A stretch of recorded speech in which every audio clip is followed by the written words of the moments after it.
Hey guys, it's time for the second video project update created by me again. This video has more words than last time, so no pictures. Sorry. I did bold some important components for you though, and like last time, you can watch this video with or without audio. I don't really add a whole lot in my voiceovers. So, yeah, let's get to it. Some of the undecided aspects from last time that I have now decided on. The whole people or rats question, I'm going to use human participants. I'll get more on that later. Which olfactory stimulus or stimuli to use. I'm going to use scents associated with the winter holidays, such as cinnamon, apple spice, clove, gingerbread, and this suggestion came from Natalie, so thank you for that idea. I really appreciate it. My design type, I am looking at doing within subject's design. I will observe via neuroimaging neuron activation of the hippocampus prior and then during odor introduction. This is because the hippocampus is associated with declarative, episodic, and recognition memory. So if the olfactory stimuli that I use is improving or increasing these memories, I should see increased activation in the hippocampus. So, the current state of knowledge. There is evidence suggesting sensory cues can not only promote episodic memory recall, but also aid in the creation of memories as well. This process is called perceptual learning. It is still a theory, still a concept. It is not a factual thing yet. And then at the bottom, I just have two definitions of episodic memory. These came right from Bing.com.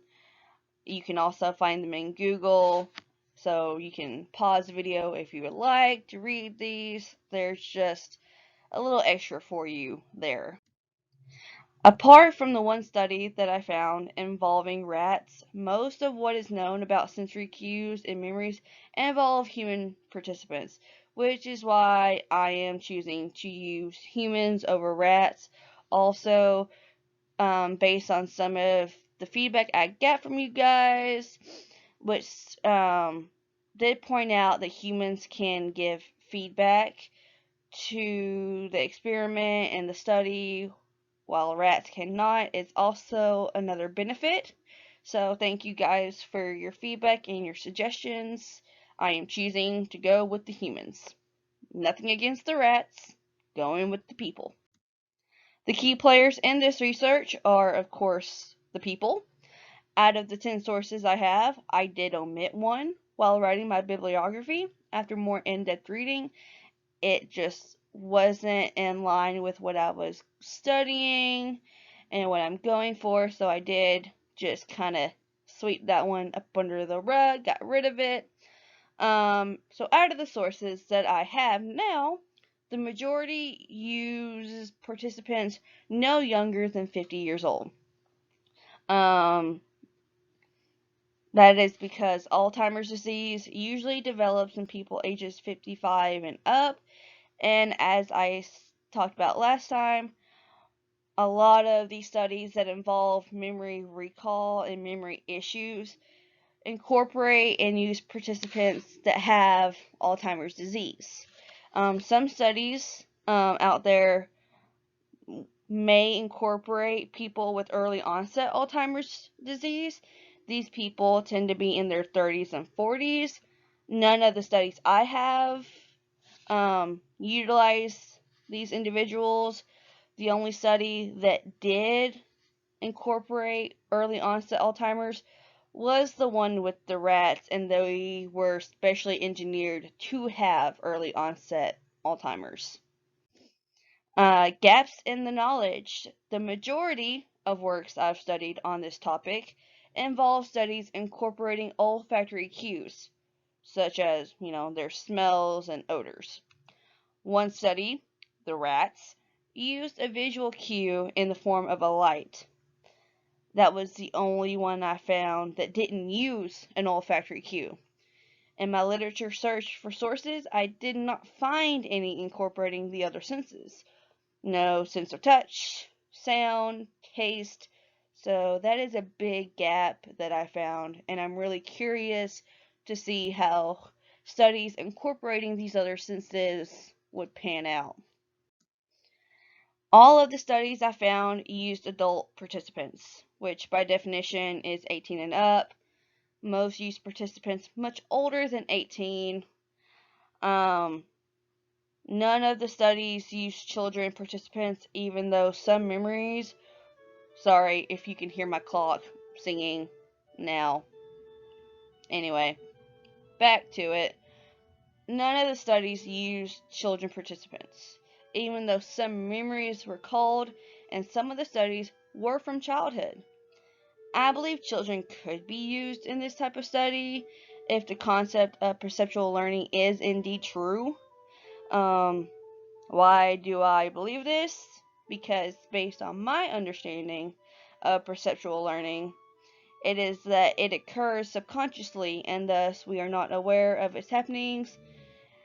So that's also why I'm using the winter holiday sense. I think based on personal experience and some feedback I got from you guys, and particularly Natalie, she pointed out that winter holidays are usually a time when people make strong memories, and these smells are usually and tend to be associated with these memories.